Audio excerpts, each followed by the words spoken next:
বাংলাদেশ সেনা, নৌ এবং বিমান এই তিন বাহিনীর খবর নিয়ে আরও একটি নতুন ভিডিও হাজির। তাহলে চলুন বাংলাদেশ সেনা, বিমান এবং নৌবাহিনীর খবর জেনে নেওয়া যাক। প্রথমে জেনে নেওয়া যাক বাংলাদেশের সেনাবাহিনীর খবর নিয়ে। দেখুন, বাংলাদেশ সেনাবাহিনীর নিঃস্বার্থে সহযোগিতা প্রয়োজন। নিঃস্বার্থভাবে সহযোগিতা করবে এমন দেশের সাথে সামরিক সম্পর্ক গড়তে পারলে গোপনীয়তা বজায় থাকে। বাংলাদেশকে নিঃশর্তভাবে সহযোগিতা করবে এমন দেশের তালিকা করলে তুরস্ক সবার উপরের দিকে থাকবে। বিশেষ করে বাংলাদেশ যদি মিসাইল শিল্পে অগ্রগতি করতে চায় তাহলে তুরস্কের সহায়তা ছাড়া তা সম্ভব হবে না। তবে বাংলাদেশকে মিসাইল প্রযুক্তি দিতে আপত্তি করবে না তুরস্ক, কারণ তারা নিঃশর্ত সহযোগিতা করবে।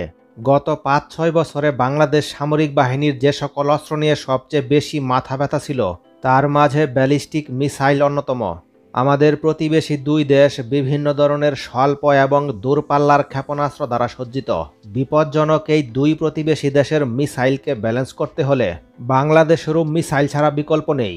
বর্তমানে চীন এবং তুরস্কের সহযোগিতায় বাংলাদেশের মাটিতে এই মিসাইল তৈরির প্ল্যান্ট স্থাপন হয়েছে। তবে দূরপাল্লার মিসাইল তৈরি করতে হলে বাংলাদেশকে দীর্ঘ সময় যাবত অপেক্ষা করতে হবে। তবে বাহির থেকে কিনে সময় তা পূরণ করা সম্ভব। মিয়ানমার সামরিক বাহিনীর হাতে বর্তমানে ৩ ধরনের ব্যালিস্টিক মিসাইল রয়েছে। মিয়ানমারের ৫০০ এবং ৬০০ কিলোমিটার রেঞ্জের ব্যালিস্টিক মিসাইল আছে। বাংলাদেশের এর অর্ধেক রেঞ্জের মিসাইলও এখনো পর্যন্ত যুক্ত করা হয়নি। তবে বাংলাদেশ তুরস্ক থেকে বোরা ব্যালিস্টিক মিসাইল অর্ডার করেছে এবং এগুলোর রেঞ্জ হবে ১২০ থেকে ২০০ কিলোমিটার পর্যন্ত। মিয়ানমারের সমকক্ষ না হতে পারলেও মোটামুটি চ্যালেঞ্জ জানাতে পারবে।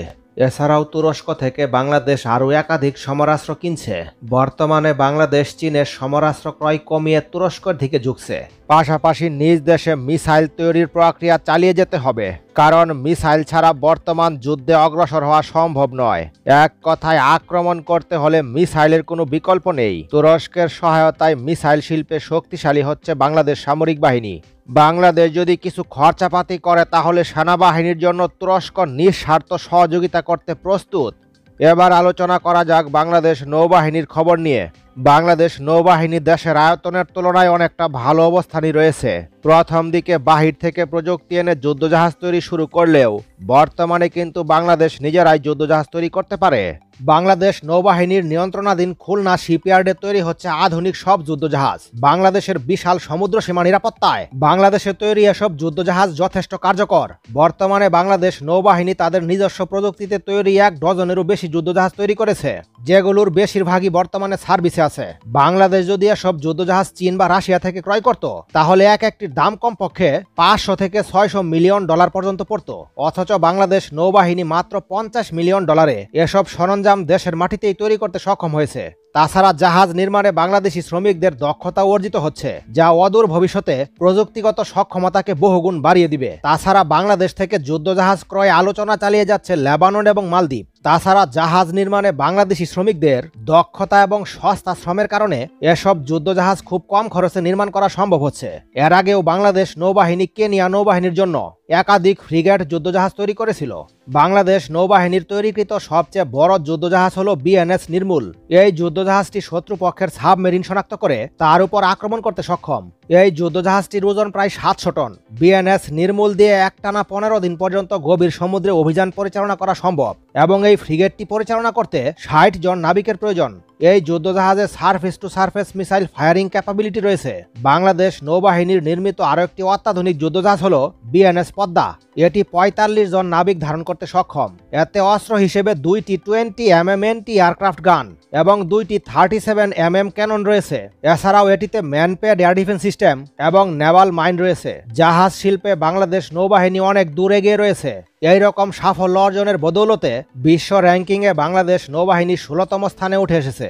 এছাড়াও বাংলাদেশ নৌবাহিনীর জন্য ক্রয় করা হচ্ছে পেট্রোল ভেসেল, হেলিকপ্টার এবং ক্রয় করা হচ্ছে হোভারক্রাফট।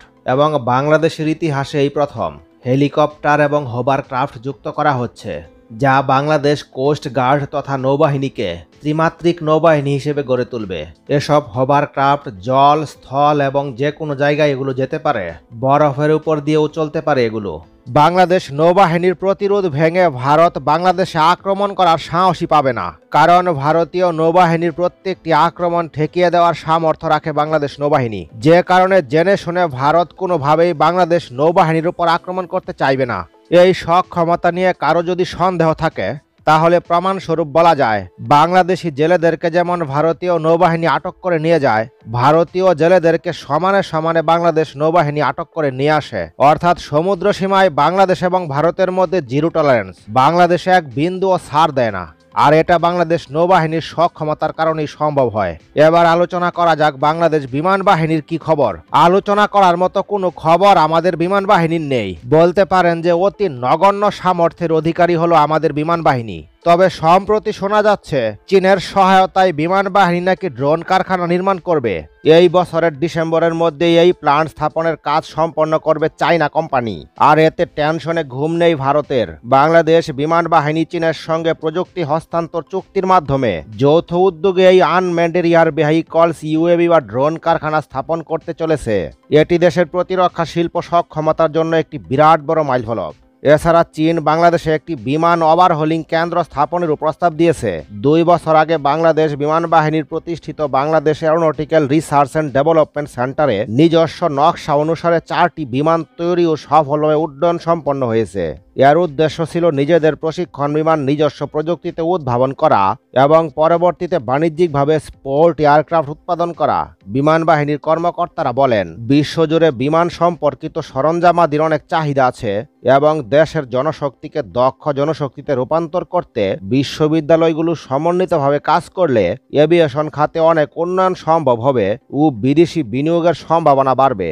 চীনের বিমান ওভারহোলিংয়ের প্রস্তাব সম্পর্কে একজন কর্মকর্তা জানান, বিমান বাহিনীর বিদ্যমান সক্ষমতা ও জনবলের সঙ্গে কিছু সরঞ্জামাদি যুক্ত করে ব্যবহৃত বিমানের ইঞ্জিনের ওভারহোলিং করা সম্ভব। তিনি আরও বলেন, আমাদের প্রতিবেশী দেশগুলোতেও একই মডেলের বিমান ও বিমানের ইঞ্জিন জনপ্রিয় হওয়ায় এই খাতে বিদেশি বিনিয়োগ পাওয়া তুলনামূলক সহজ হবে। চীনের সহায়তায় ড্রোন কারখানা নির্মাণ ও বিমান ওভারহোলিং প্ল্যান্ট স্থাপনের মাধ্যমে চীনের হাত ধরে বাংলাদেশের ভাগ্য পরিবর্তন হতে চলেছে। যত কিছুই করা হোক না কেন, যুদ্ধ বিমান ছাড়া বাংলাদেশ বিমান বাহিনীর সক্ষমতা বাড়ানো সম্ভব নয়।